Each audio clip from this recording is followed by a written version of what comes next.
lá na academia, pedir perdão pro seu treinador, se justificar por que ele não foi na luta. Eles estavam todos magoados com ele, todo triste. E daí ele chegou lá e começou a chorar, falou: o senhor não sabe da obra que Deus fez comigo, por isso que o senhor não entende. E então aquele homem irado falou: suma da minha frente, porque você fez nós gastar muito com você, investimos muito em você, perdi meu tempo com você te treinando, e agora você vem aqui chorando, virou mulherzinha para chorar. Daí ele falou: tá bom, então eu vou embora. É isso mesmo, suma daqui, antes que eu junte todos esses rapazes aqui e nós lhe damos uma surra para você aprender. Você fez não é passar vergonha. A outra academia ficou esperando lá e você não apareceu. Ligou para cá zombando de nós, que nós afinou para eles, fiquemos com medo deles. Aí ele baixou a cabeça e disse assim: um dia, ele falou pro treinador, você vai entender por que eu tô chorando. Abriu a porta daquela academia e foi embora. E ali, aquele moço foi levantado para auxiliar de jovem. Mas ele entrou numa prova espiritual muito grande. E os irmãos sabem que a prova espiritual, para quem já passou, é uma situação muito difícil. A gente já não sente a presença de Deus mais. O inimigo começa a falar que Deus não vai cumprir a palavra. Se tem alguém olhando de longe, o inimigo já fala que aquela pessoa está falando mal da gente. E é um tipo de uma depressão. E ali aquele moço, que era para ser famoso, lutador de boxe, foi trabalhar de ajudante de construção civil. Em Sorocaba, entre Sorocaba e a cidade de Itu, tem um hospital da lepra, chamado Hospital Piratingui. E ele trabalhando ali, e o encarregado daquela obra não gostava de crente.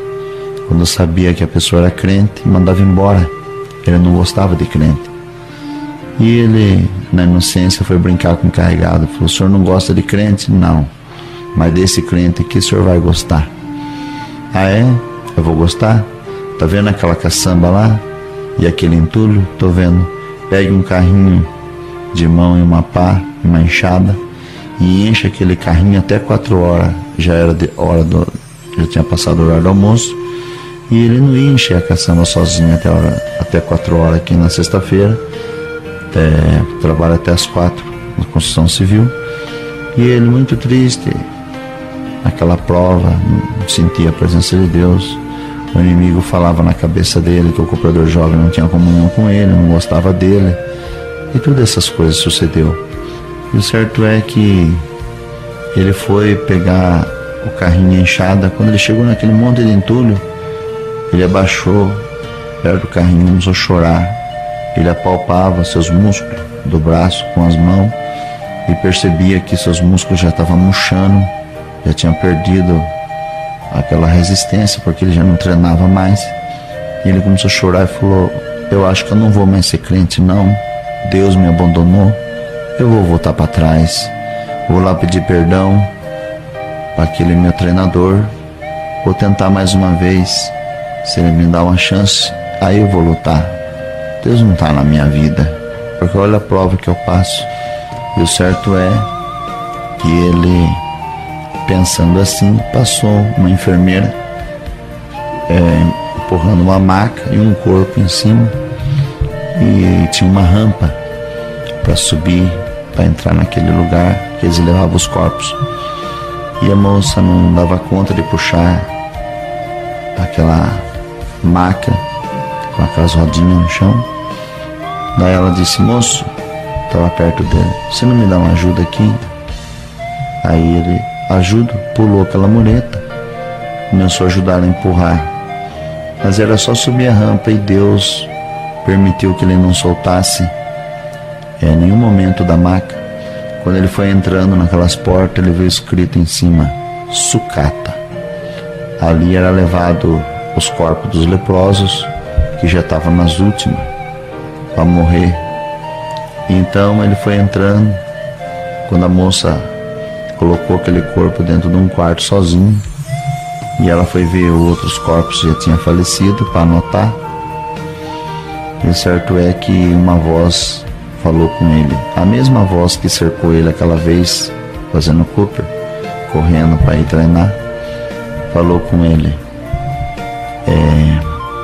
puxa o lençol. E ele ficou atemorizado, não sabia o que ia ver. A voz tornou a falar, puxa o lençol. Ele puxou o lençol, tinha uma secreção vazando na barriga. Ele puxou aquela lençol, desgrudou, vazou muito pus ali do estômago daquele corpo. Estava sem as pernas, só o tronco, sem os braços, seus lábios, sem nariz, sem orelha. Só viu que era uma mulher porque ainda tinha um tanto de cabelo de um lado, um seio mais cheio de ferida, corpo totalmente destruído pela lepra. E aí ele ficou todo enojado, porque também tinha câncer na garganta. E aquela voz falou com ele, salve a minha serva. Aí ele ficou com medo, a voz tornou a falar, salve a minha serva com a minha paz. Aí ele chegou a boca dele, abaixou a boca dele perto do buraquinho onde estava a orelha, que era a orelha, só estava o crânio, e falou assim, paz Deus, serva de Deus.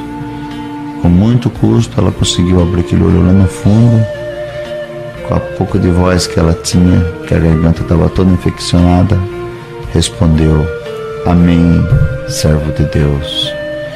Irmã, por que você está aqui? Nessa situação, isso não é uma situação de uma serva de Deus ficar. Aí ela disse, sabe, irmão, quando eu era jovem, eu era muito bonita e eu não queria servir a Deus. Já era batizada, voltei para o mundo, fui gozar das coisas dessa vida. E lá no mundo eu fiz tudo o que eu quis, tive todos os homens que eu quis, eu ia nos bailes, bebia, fumava, ia na praia.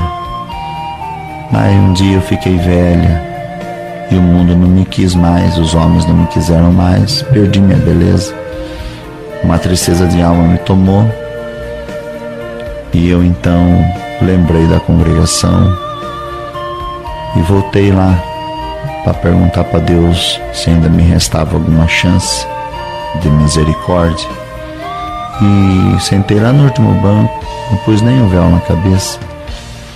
E Deus tomou a boca do servo de Deus, não me conhecia, e falou assim, irmã, há muitos anos atrás, quando você era jovem, que eu precisava de você na minha obra, que eu precisava de você para tocar um órgão para mim na terra, para me louvar, para cantar. Eu precisava das suas pernas para você fazer missão e fazer visita. Eu precisava do seu nariz para sentir o bom cheiro de Cristo. Eu precisava das suas orelhas, dos seus ouvidos para ouvir minha palavra. E você me abandonou, você me trocou pelas coisas do mundo. Mas eu sabia que você um dia ia vir aqui. Eu sabia que um dia você ia voltar. E para você saber que eu te amo, a sua coroa está na minha mão. Não dei ela para ninguém, porque eu sabia que você ia voltar. E para você saber que eu sou um Deus de misericórdia e que eu ainda te amo, eu te digo, a tua coroa está na minha mão, mas só vou te dar ela para você com uma condição. A tua carne vai pagar tudo que ela gozou e para mim salvar a tua alma. Saia daqui hoje com a lepra e com o câncer, porque a tua carne tem que pagar pelo que ela fez contra a sua alma. Em vez de um ai ou de uma murmuração, você dá um glória. E se você der um glória, a coroa está aqui na minha mão. Então é por isso, irmão, que eu estou aqui. Eu estou aqui por causa da coroa da vida eterna.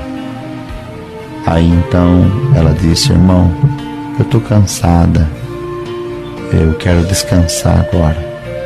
Eu cobri a serva de Deus de volta E voltei a carregar entulho. E quando estava carregando entulho, um carrinho, 2 carrinhos, aquela enfermeira passou e falou: moço, sabe aquela mulher que você estava conversando com ela? Sei, acabou de falecer. Deus falou com ele. Eu só deixei ela viva até hoje para te dar esse recado. Não volte para o mundo. Não tente me deixar, porque ela tinha perna e hoje não tem mais. Tinha mãos e braços para abraçar as bençãos e não tem mais. Tinha boca para dar glória, não quis dar glória. Tirei a boca dela, não tem boca mais. Ela tinha nariz para sentir o bom cheiro, não tem mais. Tem ouvido para ouvir minha palavra, não quis ouvir, tirei dela. Não force eu fazer com você o mesmo que eu fiz com ela, porque as suas carnes para mim não têm valor, a não ser as vossas almas. Então, aquele moço foi liberto daquela prova espiritual, deixou aqueles desejos carnais para trás, aquela prova espiritual deixou ele e está firme servindo a Deus na terra. Deus dá de contar essa obra, é uma obra muito pesada, difícil, mas quem ouvir ela saiba que a carne nossa para Deus não tem valor nenhum, mas a alma, ela almeja um dia ver a face de Deus. E um dia, depois de um tempo que esse irmão já servia a Deus, ele estava congregado na sua comum e alguém puxou o paletó dele pelas costas. Ele olhou para trás e ele olhou aquele homem de terno sorrindo e chorando, e ele não conheceu. E ele falou: você não está me conhecendo? Ele falou: não, meu irmão, não te conheço, eu sou o seu ex-treinador. Lembra que você falou que um dia eu ia entender por que você chorava? Deus também me chamou nessa graça, não sou mais treinador. Glória, agradeço a Deus por essa força, por essa obra que Ele me dá de contar, e Deus seja louvado.